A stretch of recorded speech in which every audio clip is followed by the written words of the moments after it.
জয় ঠাকুর।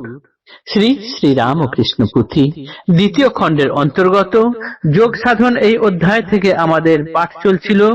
আজ আমরা পাঠ করব এই অধ্যায়ের ষষ্ঠ দিন, পৃষ্ঠা সংখ্যা 103। এর আগের পাঠে আমরা দেখেছি যে সাধনায় সিদ্ধি লাভ করতে যোগী বর তোতাপুরীর 40টি বছর কেটে গেছে, সেই সাধনায় ঠাকুর একদিনে কিভাবে সিদ্ধি লাভ করে গেছেন। প্রথমে তিনি মনোনিবেশ করতে পারছিলেন না, বারবার শ্যামা মায়ের মূর্তি চোখের সামনে চলে আসছিল এবং তিনি সাধনা তার ভঙ্গ হয়ে যাচ্ছিল।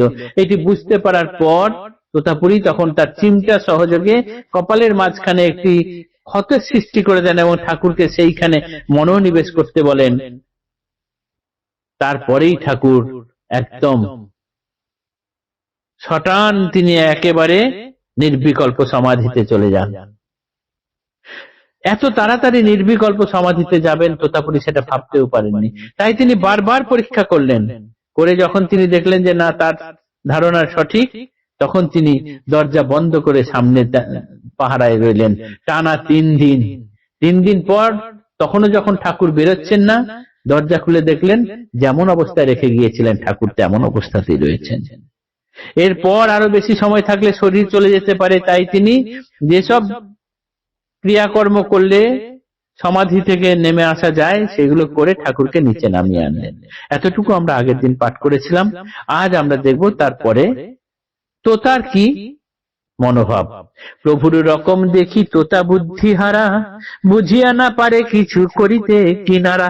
শ্রীপ্রভু তোমার খেলা বুঝে সাধ্য কার, তুমি জগতের গুরু, কে গুরু তোমার।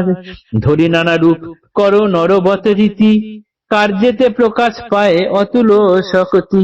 যোগীজন অগ্রগণ্য যোগ সিদ্ধ তোতা, সেও না খুঁজিয়া পায় কিছুই বারতা। সর্বদাই ঘোল খায় মাথা যায় ঘুরে, কাছে যেতে কইলে চেষ্টা পরে বহু দূরে।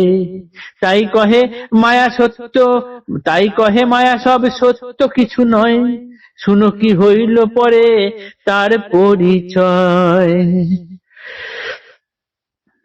প্রথম তোতা তো বুদ্ধিহারা হয়ে গেছেন, তিনি কি করে কি হলো কিছু বুঝে উঠতে পারছেন না।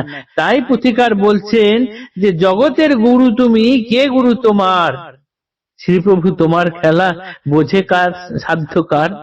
তুমি এখন এই নররূপ ধারণ করে এসে তুমি এইরকম রয়েছো বা এরকম কার্য করছো, তাই তবুও তুমি মাঝে মাঝে তোমার সেই অতুল শক্তি দেখিয়ে দাও। এই যোগীজন অগ্রগণ্য যোগ সিদ্ধ তোতা, সেও তোমার কোনো কিছু বার্তা খুঁজে পাচ্ছে না, তাই তার সর্বদাই ঘোল খেয়ে যাচ্ছেন, মাথা ঘুরে যাচ্ছে, আর তোমার কাছে একটু যেতে চেষ্টা করলে সে অনেক দূরে পড়ে থাকছে আবার। এবং শেষে না পেরে সব বলছেন সব মায়ার খেলা, সব মায়ার খেলা, মায়া ছাড়া আর কিছু নেই, সব মায়া কা খেল হ্যায়, এরকম বলতেন। তারপর পুথিকার বলছেন শুনো কি হইল পরে তার পরিচয়। মা বলিয়া যবে প্রভু শ্যামায় সম্ভাসে, শক্তিতে বিশ্বাস শুনি তোতাপুরী হাসে। ঠাকুর এরপরেও যখন মা মা বলে সম্ভাষণ করেন, তোতাপুরী দেখলেন এ তো এখনো শক্তিতে বিশ্বাস আছে, মায়ের উপর বিশ্বাস আছে, সাকারে বিশ্বাস আছে। সেই দেখে তোতাপুরী হাসছেন, বলছেন এসব মায়া, সব কিছু মায়া, তুমি কিসের পিছনে দৌড়াচ্ছ। সাকার ভ্রান্তির কথা বৈদান্তিক স্থানে, মায়ার ব্যাপার কয় কিছু নাহি মানে। এই যারা বৈদান্তিক তারা এই সাকারকে মানলে পরে এটি ভুল বলে ব্যাখ্যা করেন, যে এটি মানা যায় না, এটা ভুল। তাই এই যে ঠাকুর যখন মাকে ডাকছেন তখন বলছেন এসব মায়ার ব্যাপার, এসব সত্য কিচ্ছু নয়। শক্তির সাবস্তে প্রভু যত কথা কন, তোতা তত প্রতিবাদ করে সমর্থন। সকল মায়ার খেলা কিছু নয় সত্য, তোতার উত্তরে এই প্রভু কন যত। কেমনে নরের হৃদয়ে উপজে বারতা, উভয় সাকার নিরাকার এক কথা। ঠাকুর যতই শক্তির সাবস্তে কথা বলেন, তোতা ততই বলে যায় সব মায়ার খেলা, মায়া ছাড়া আর কিছু নয়। এই নিয়েই চলছে দুজনের মধ্যে দ্বন্দ্ব। এইবার সাকার নিরাকার এই দুটোই একসঙ্গে কি করে হতে পারে? একত্রিত বিপরীত ভাবে এক ঠাই, সকল রঙের ভূমি জগৎ গোসাই, প্রভুর কৃপায় যাহার হৃদয়ে আভাস, না পাই কথায় তাই করিতে প্রকাশ, সাকারেতে রূপরস গন্ধাদি আকার, নিরাকারে কিছুই নাই খবর তাহার। এই দুটো বিপরীত ভাব একসঙ্গে, এই সকল রঙের ভূমি জগৎ গোসাই কি করে এই দুটোকে একসাথে ঠাই করলেন?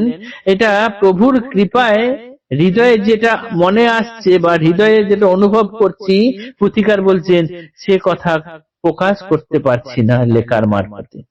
সাকারেতে রূপরস গন্ধ ইত্যাদি আকার যেসব রয়েছে, নিরাকারে কিন্তু এসব কোনো কিছুরই খবর নেই, অথচ ঠাকুর এই দুইয়েরই মিলন করলেন।